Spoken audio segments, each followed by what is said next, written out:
Hey, what's happening, sneaky heads? How you doing? How y'all been? What's happening? What's happening? What's good? Hey, you already know. Go on to smash that thumbs up. You know what we're trying to do.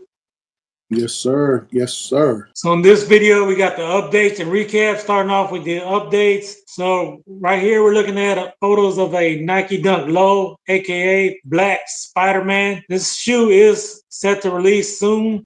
Predominantly the shoe is blue and black. It does have spider webs along the side panels as well as the toe box. Overall, this looks like a fall shoe to me. Predominantly the shoe is in dark tones. We do see black around the toe box as well as black coming across the back portion of the shoe. On the sides, it do seem like it's like a diffused blue swoosh on the side. It does have that gray on the bottom of the shoe. This is like the third Spider-Man shoe that has been done by Nike. So this is not the first one. One interesting fun fact about this is the spider web does glow in the dark. It does AM hit on the toe box as well as the side panels. So I don't know when exactly these coming out, but these set to release on 2024 this year. Hopefully these will come out, on the next Spider-Man movie or maybe closer to Halloween so it can make sense. But these do come at a good retail price, which I can't believe of $90. I don't know if that retail price is true or not, but if it does, I will be rocking these. How about you, my brother? What do you think about these? Man,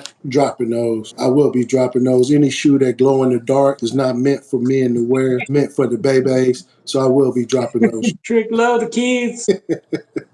Yes, So sir. moving on to the Jordan recaps. These shoes came out from the 10th of July. So starting it off, go ahead, my brother. What we got? So on the 10th, we did have the Air Jordan 1 High OG. This was a women's pair of shoes. First in flight. Price point for those was 180.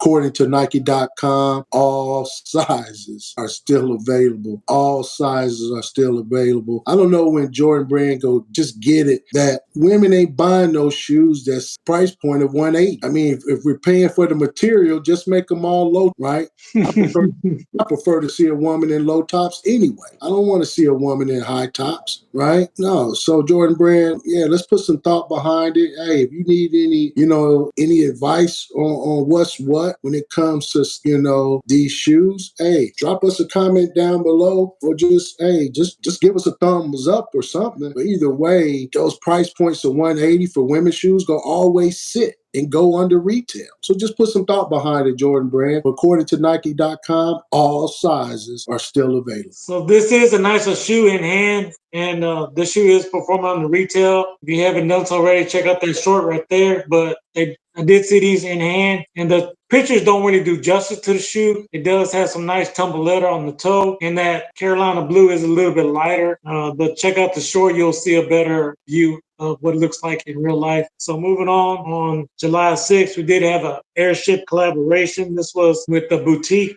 over there and it's called Opium Paris. This was selling for a price point of 150, which I thought was good. Wherever this was a women's shoe, it did not do good. We still have sizes women's 6W through 11W available. Again, the predominant of the shoe was pretty much white and black, and it does have some purple hits. I thought if you was maybe a Charlotte Hornet fan, you may like these. And for a price point on 150, it's not really too bad, but as we know that airships don't really do well unless it's the right color. But this was a collaboration for $150 for a collaboration. I did think that's a good price. Let us know if you down in the comments think, hey, did you copy you a pair or not?